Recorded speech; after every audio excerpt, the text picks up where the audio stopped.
Assalamualaikum and very good morning to all.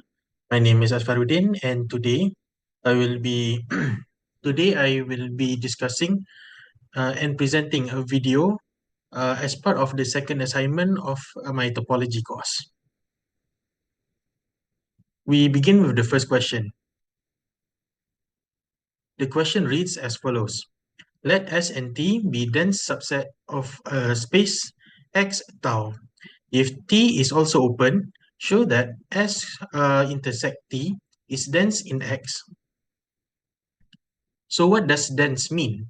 Per the definition 3.1.13, a subset A is said to be dense if the closure of the set is equal to the whole set itself. So how may we prove that a set is dense? We refer to proposition 3.1.15. Let A be a subset of a topological space, then A is dense in X if and only if every non-empty subset of X intersects A non-trivially. So, per the question, what we would like to show is that S intersect T is dense. In other words, the closure of S intersect T is the whole set X itself.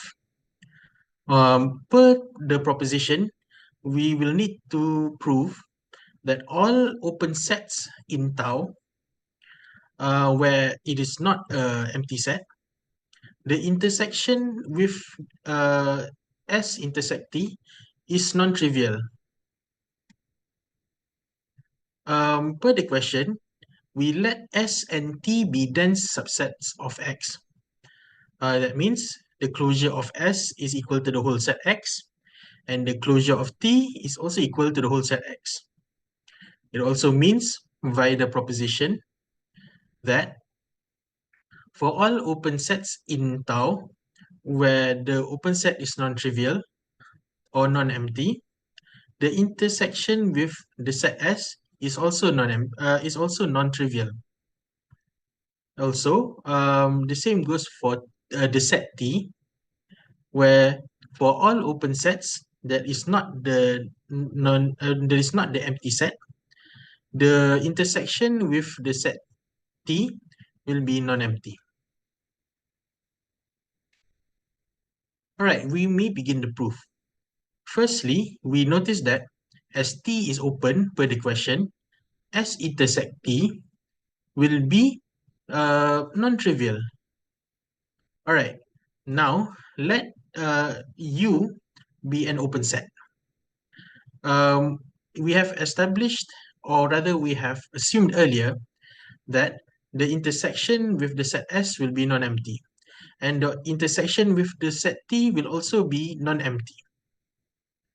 And including with the fact that we have established that S intersect T is non-empty, we may conclude that U intersect S intersect T will also be non-empty.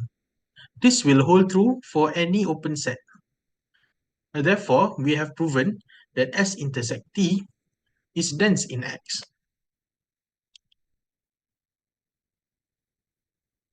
Alright, we may now start with the second question. The second question reads as follows. Let X be the unit circle in R squared. That is, X consists of the pair XY, where X squared plus Y squared is equal to 1, and has the subspaces topology. We would like to show that X minus the point 1, 0 is homeomorphic to the open interval 0, 1. Hence, deduce that X is not homeomorphic to the interval 0, 1, and X is also not homeomorphic to the closed interval 0, 1. Alright, we may start by proving that X minus the point 1, 0 is homeomorphic to the open interval 0, 1. First, we would like to know what homeomorphism means. Two spaces are said to be homeomorphic if there exists a function that connects the two spaces, a function that maps one space to another, which has the following properties: that f is 1 to 1 and that f is onto, and that for each open set in the topology of the first space, the pre-image is open in the, for every open set in the topology of the second space, the pre-image is also open in the first space, and um, for each open set in the first topology, the image is also open in the second topology. Therefore, if we can find such a function f, then the f is said to be a homeomorphism between the two spaces. All right, now we see that x minus the point 1, 0 is a circle with a point removed at, of course, 1, 0. From this illustration, how would we be able to define and map the circle to the interval 1, 0? From this illustration, we notice that the distance from the points of the circle to the origin 0, 0, it doesn't change. However, what varies is the angle that is made by the point, the line connecting the point and the origin, and the x-axis measured counterclockwise. Therefore, we can describe the points as a function of the angle. Therefore, we would be able to map a two-dimensional xy into a one-dimensional angle theta, as described by this illustration. We may convert the two-dimensional xy into a unique one-dimensional theta.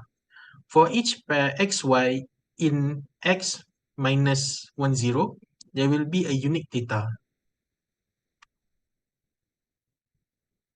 We may map a coordinate on the circle xy to the angle formed between the line connecting the coordinate with 0, 0 and the x-axis measured counterclockwise.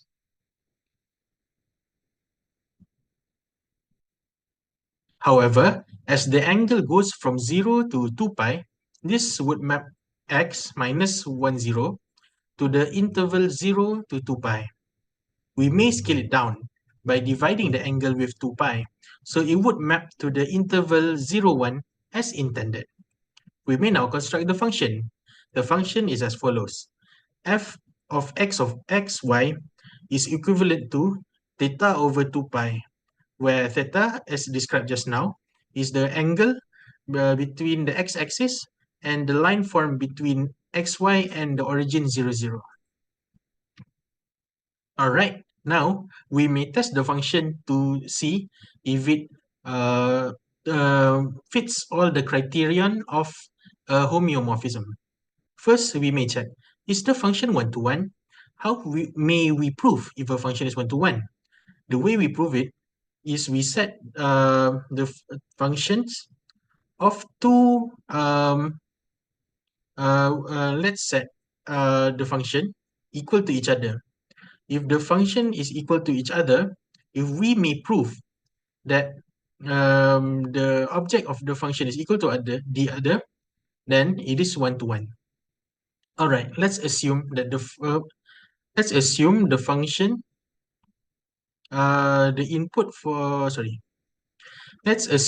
that the values of two functions are equal. When we input the values into the function, we get theta over 2 pi. So one theta corresponds to the first value x1, y1, and the other corresponds to the value x2, y2. As 2 pi is a scalar, we may use algebra to remove it from the equation. Therefore, theta x1, y1 is equal to theta x2, y2. As we have mentioned earlier, theta is unique to the x and y. Therefore, if two thetas are similar, then the x1, y1 and x2, y2 are also indeed similar. So we have proven that f is indeed 1 to 1. Alright, now we proceed to test if the function is onto. So how may we prove that a function is onto? To prove that a function is onto, we need to prove that for all the for all points in the mapped space, the image, there exists a corresponding pre-image.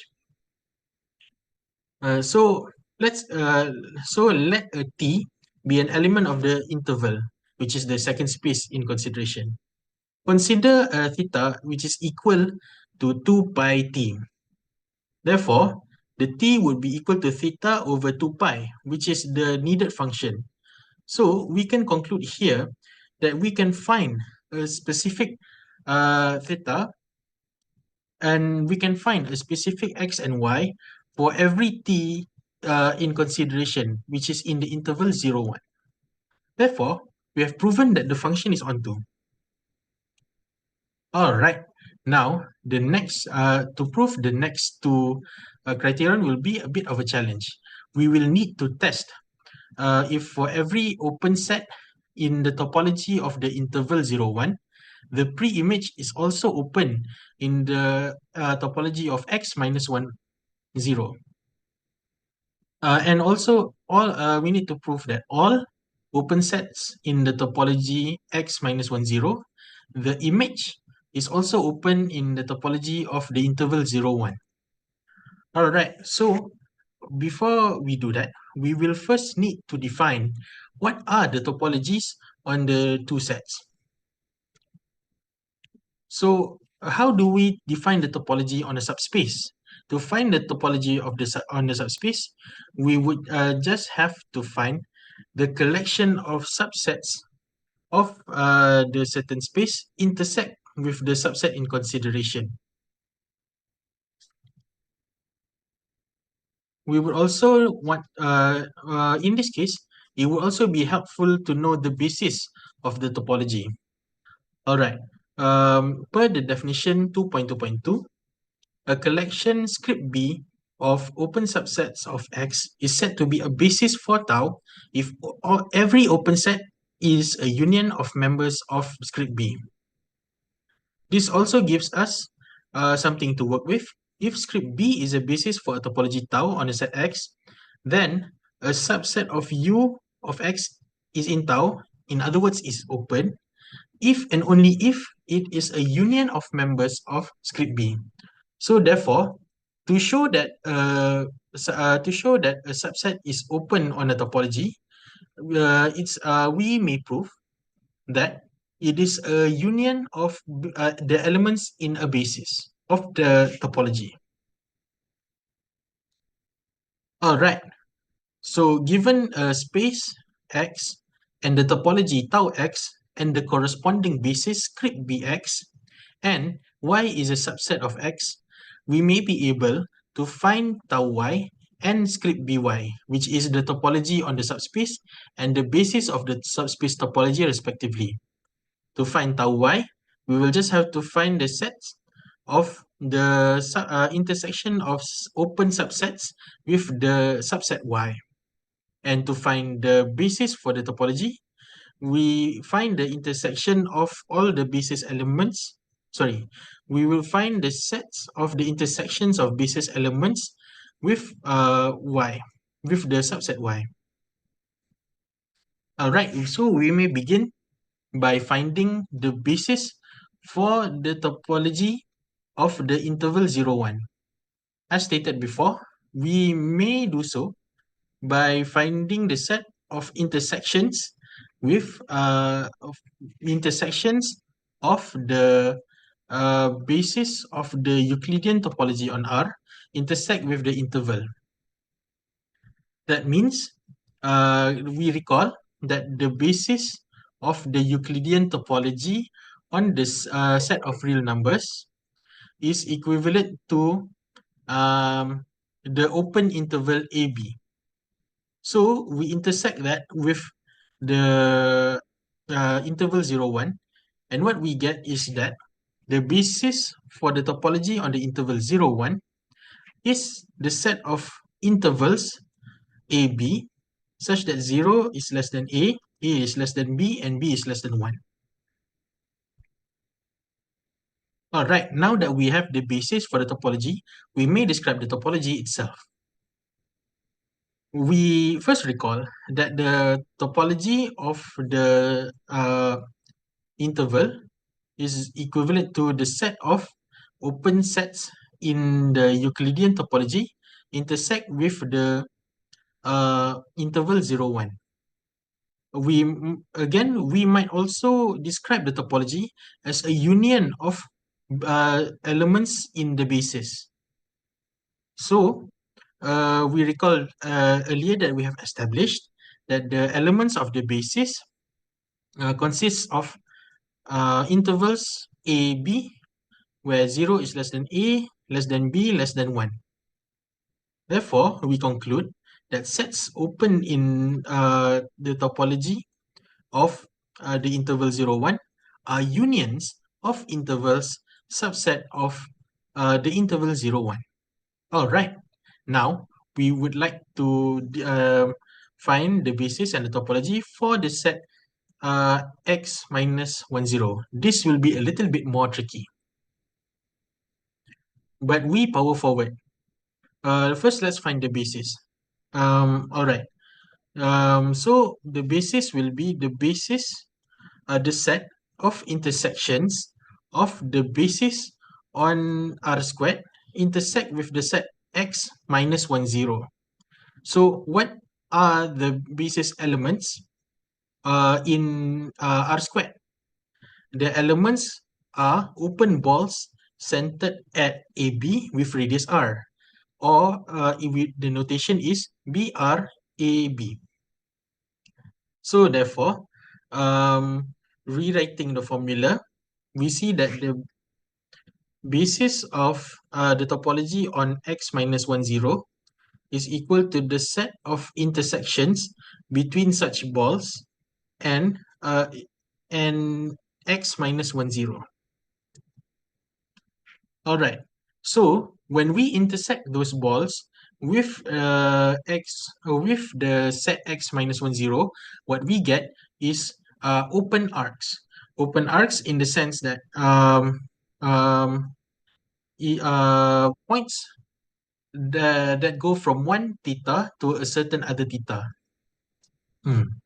So we may rewrite it as script B of x minus 1, 0 is equivalent to A of AB, where 0 is less than A, less than B, less than 2 pi, where A is the arcs, which is the set of points denoted by cos theta sine theta, which is element of the x minus 1, 0, where theta goes from an interval from A to B.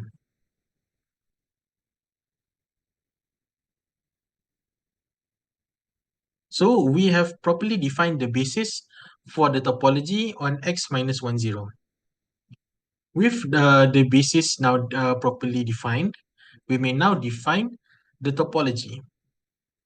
Now, again, we may describe the topology as the intersections of the open sets in R squared with the set x minus 1, 0.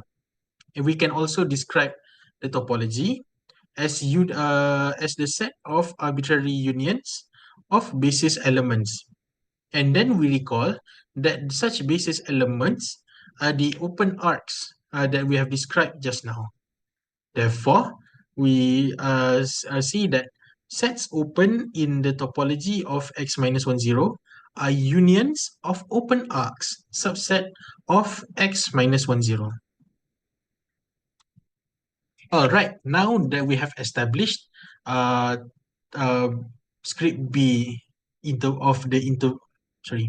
now we have established the basis of the topology of the interval 0, 1, the topology of the interval 0, 1, and also the basis and its corresponding topology of x minus 1, 0.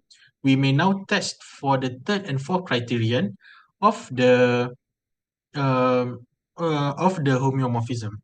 All right, we may now test. Let's test first. For every open set in the topology of the interval 0, 1, the pre-image is also open in the topology of x minus 1, 0. All right. Let V be an open set in the topology of the interval. Um, um,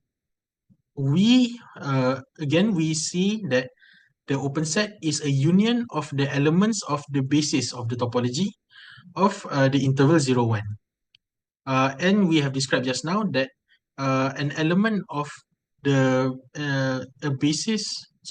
an element in the basis of 0, 1, the interval 0, 1, is an open intervals subset of 0, 1. Therefore, V is a union of open intervals subset of the interval 0, 1. All right.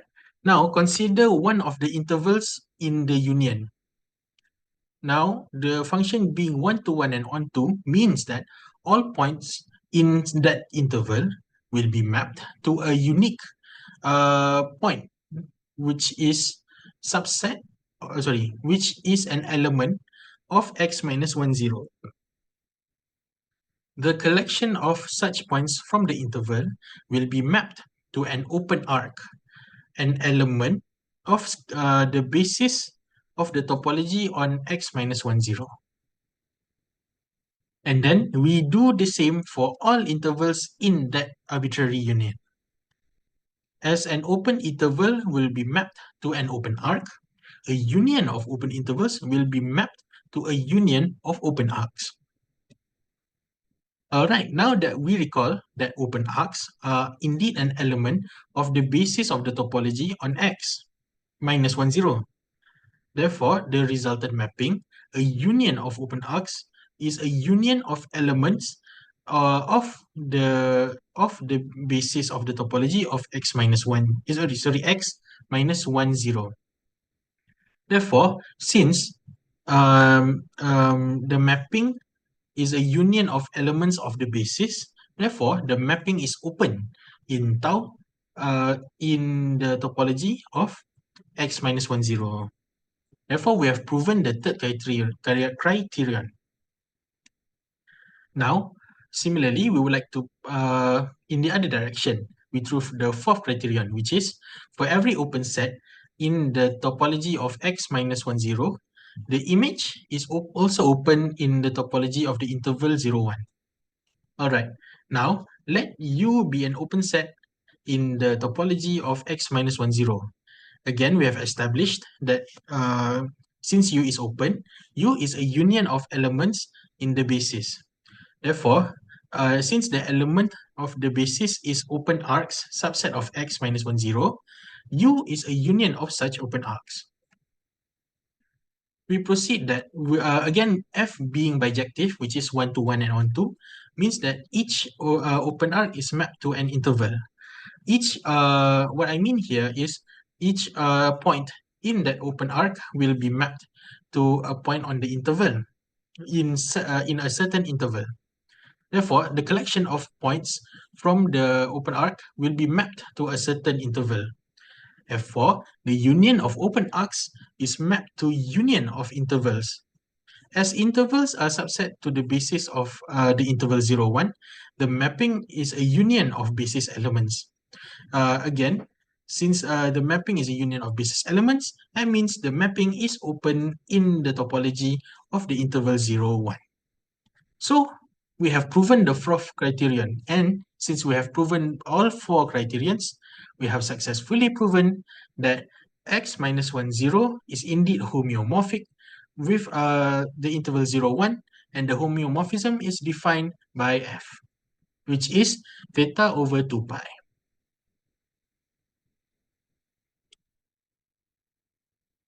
Alright, now let's prove that x is not homeomorphic to the interval 0, 1. This is in contrast with just now we have proven that x minus 1, 0 is homeomorphic to the open interval 0, 1. However, now we will prove that x itself is not homeomorphic to the open interval 0,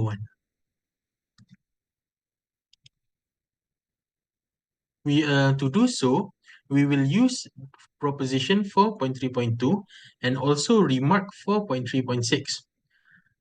Proposition 4.3.2 says that any topological space homeomorphic to a connected space is connected, while remark 4.3.6 says that if we can establish a homeomorphism between two spaces X and Y, we can also establish that X with a point removed, say A, will also be homeomorphic to the space Y minus f of A. All right. So to prove that X is not homeomorphic to the open interval 0, 1, we may try to find a contradiction. So we begin by assuming the opposite. Let's assume that X is indeed homeomorphic to the open interval 0, 1. All right. We assume, we say that f1, which is a function that maps X to the open interval 0, 1, defines the homeomorphism. All right. Now we consider the sets X minus AB, and therefore the open interval from 0 to 1 minus the point or f1 of AB. All right. Per remark 4.3.6, the two sets X minus AB and the open interval 0, 1 minus f1 of AB are homeomorphic. But this will lead to issues. The circle X with a point removed, as you can see from the illustration, is still connected. Anywhere we cut through the circle, the circle will still be in one piece. In other words, it is still connected.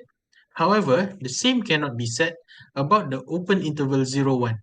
When we cut through any point in the interval 0, 1, as described in the illustration below, it will be disconnected, as in it will consist of two disjoint sets, which is the open interval 0 and f1 of AB, and f1 of AB 1.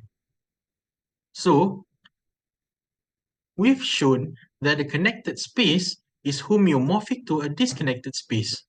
However, per proposition 4.3.2, a space homeomorphic to a connected space must be connected. A contradiction is achieved. Thus, we have proven that X is indeed not homeomorphic to the open interval 0, 1.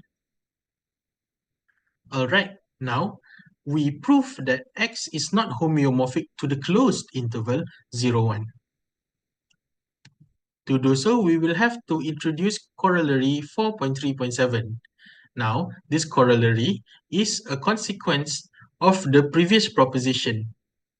If A, B, C, and D are real numbers with A less than B and C less than D, then the open interval will not be homeomorphic to the half open interval, and the open interval will not be homeomorphic to the closed interval, and the half open interval will not be homeomorphic to the fully closed interval. We will be using these, and also the fact that we have established that X minus 1, 0 is homeomorphic with the open interval 1, 0 in the proof. Again, we try to find a contradiction. First, we assume the opposite. We let X is homeomorphic to the closed interval 0, 1. Let's say that f2, which is a function that maps X to the closed interval 0, 1, defines the homeomorphism. Now, we consider the sets X minus 1, 0, and also the closed interval 0, 1 minus f2 of 1, 0. Now, we specifically pick the point 1, 0 to utilize the fact that X minus 1, 0 is homeomorphic to the open interval 0, 1, which this fact we'll use later on. All right. we continue.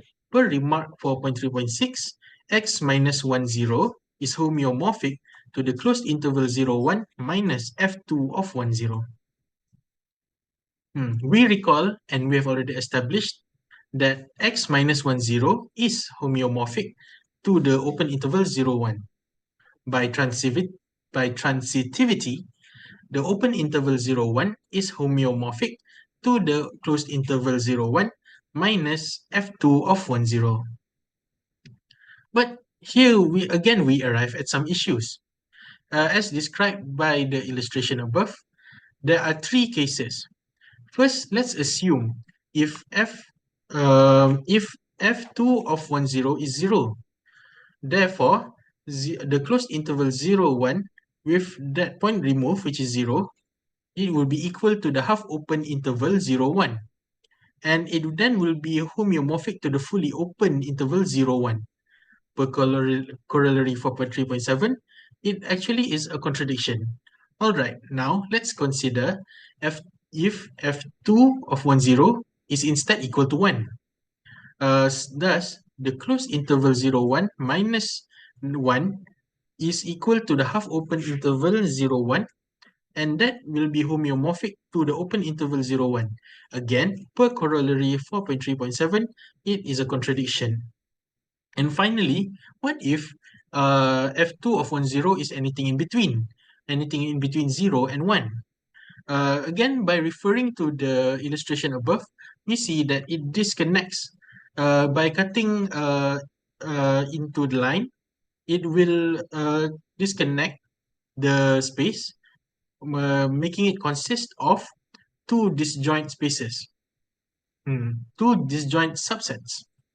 Therefore, we realize that the closed interval 0, 1 minus f2 of 1, 0 will be disconnected, while the open interval 0, 1 is connected. Per proposition 4.3.2, it is again a contradiction. In all cases, the open interval 0, 1 is homeomorphic to the closed interval 0, 1 minus f2 of 1, 0. It will become a contradiction. Therefore, we have finally proven that x is not homeomorphic to the closed interval 0, 1. And we have successfully answered question 2. I thank you all. My video ends here, and I thank the doctors and my friends for helping me contribute to this video. Thank you.